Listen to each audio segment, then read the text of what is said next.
Monday morning கரெக்டா 4:30 மாதிரி சிதம்பரம் போய் ரீச் ஆயாச்சு. அங்க போய் இறங்கின உடனே ஒரு ஆட்டோ பிடிச்சி ஸ்ட்ரெயிட்டா நாங்க புக் பண்ணியிருந்த பிஜி ஹாஸ்டலுக்கு வந்து போயாச்சு. நாங்க போகும்போது மொத்த ஹாஸ்டலும் பயங்கரமா தூங்கிட்டு இருந்தாங்க போல. ஒரு லைட் இல்ல, பயந்து ரூம்குள்ள போயிருந்தோம். அங்க போன உடனே 2 பாயை விரிச்சு போட்டு நல்லா இழுத்து போத்தி தூங்கியாச்சு. அதோட காலையில ஒரு 8 மணி போலதான் கண்ணவே திறந்து பார்த்தோம்.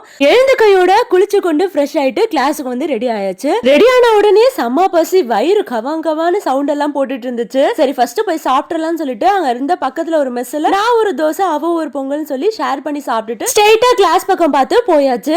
அங்க நான் ஸ்டே பண்ணியிருந்த மொத்த நாளுமே என்னோட பழைய காலேஜ் லைஃபை ரீக்ரியேட் பண்ண மாதிரி ஒரு ஃபீல் இருந்துச்சு. நான் எப்படி என்னோட யூஜி பிஜி இதுல எல்லாம் பயங்கரமா காலேஜ் லைஃப்ல என்ஜாய் பண்ணணும், அதை விட மொத்தமா வந்து இந்த 3 நாள் 4 நாள்ல வந்து ஃபுல்லா என்ஜாய் பண்ணியாச்சு. அந்த அளவுக்கு செம்ம ஃபன்னா போச்சு. என்ன ஒண்ணு, சென்னையிலே வெயில் பரவாயில்ல போலங்க, சிதம்பரத்துல மண்டைய பொழக்குது வெயில். அப்பப்போ பிரேக் எடுத்து இந்த ஜூஸ் தண்ணி எல்லாம் குடிச்சா மட்டும்தான் அங்க சர்வை பண்ண முடியும். அதனால இஷ்டத்துக்கு கலரா ஃப்ரெஷ் ஜூஸ் வாங்கி குடிச்சிட்டே இருந்தோம். காலையில நானும் என் ஃப்ரெண்டு 2 பேர் மட்டும் தான் ரூம்ல இருந்தோம். ஈவினிங் பாத்தீங்கன்னா மொத்த ஃப்ரெண்ட்ஸ் கேங்கும் வந்து ஒண்ணு சேர்ந்தாச்சு. சோ செம்ம ஜாலியா இருந்துச்சு. ஈவினிங் 5 o'clock மேல கிளாஸ் எல்லாம் முடிஞ்சிட்டு என்ன பண்றதுன்னு யோசிச்சுட்டே இருக்கும் போதுதான் எல்லாரும் சேர்ந்து சிதம்பரம் கோயில் போலான்னு சொல்லி பிளான் பண்ணி கிளம்பியாச்சு. அங்க மொத்தமா ஒரு 8 பேர் இருந்திருப்போம். அந்த 8 பேருமே ஒரே ஆட்டோல மேல உட்காந்துட்டு ஃபன்னா கதை பேசிட்டு செம்ம ஜாலியா வந்து கோயிலுக்கு போய் ரீச் ஆயிருந்தோம். கோயிலுக்குள்ள போன உடனே நடராஜரை பார்த்த உடனே எனக்கு இருந்த டிப்ரெஷன், மென்டல் சிக்னஸ் எல்லாமே காத்தா பறந்து போச்சு.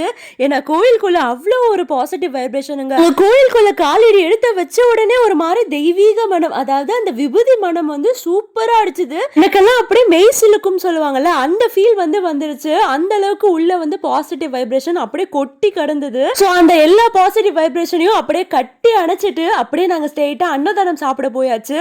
அன்னதானம் பாத்தீங்கன்னா வேற லெவல்ல இருந்துச்சு. நம்ம வீட்டுல செஞ்சா கூட சாம்பார் சாதம் இந்த அளவுக்கு டேஸ்டா வருமானு தெரியாது. அந்த சாம்பார் சாதம் வந்து எனக்கு இப்ப கூட இந்த டேஸ்ட் வந்து நாக்குல ஒட்டி இருக்கு. அந்த அளவுக்கு பயங்கர டேஸ்டா இருந்தது. ஸோ அப்படியே டின்னர் அங்கேயே கம்ப்ளீட் பண்ணிட்டோம் அப்படின்ற கையோட ஸ்ட்ரெயிட்டா போட்டோஸ் ஏதாவது எடுக்கலாம்னு சொல்லிட்டு போட்டோ ஷூட் பண்ணலான்னு அங்கங்க ஒரு கோபுரம் பார்த்து ஒரு ஆளு ஒரு சைட்ல வந்து நின்னுட்டோம்.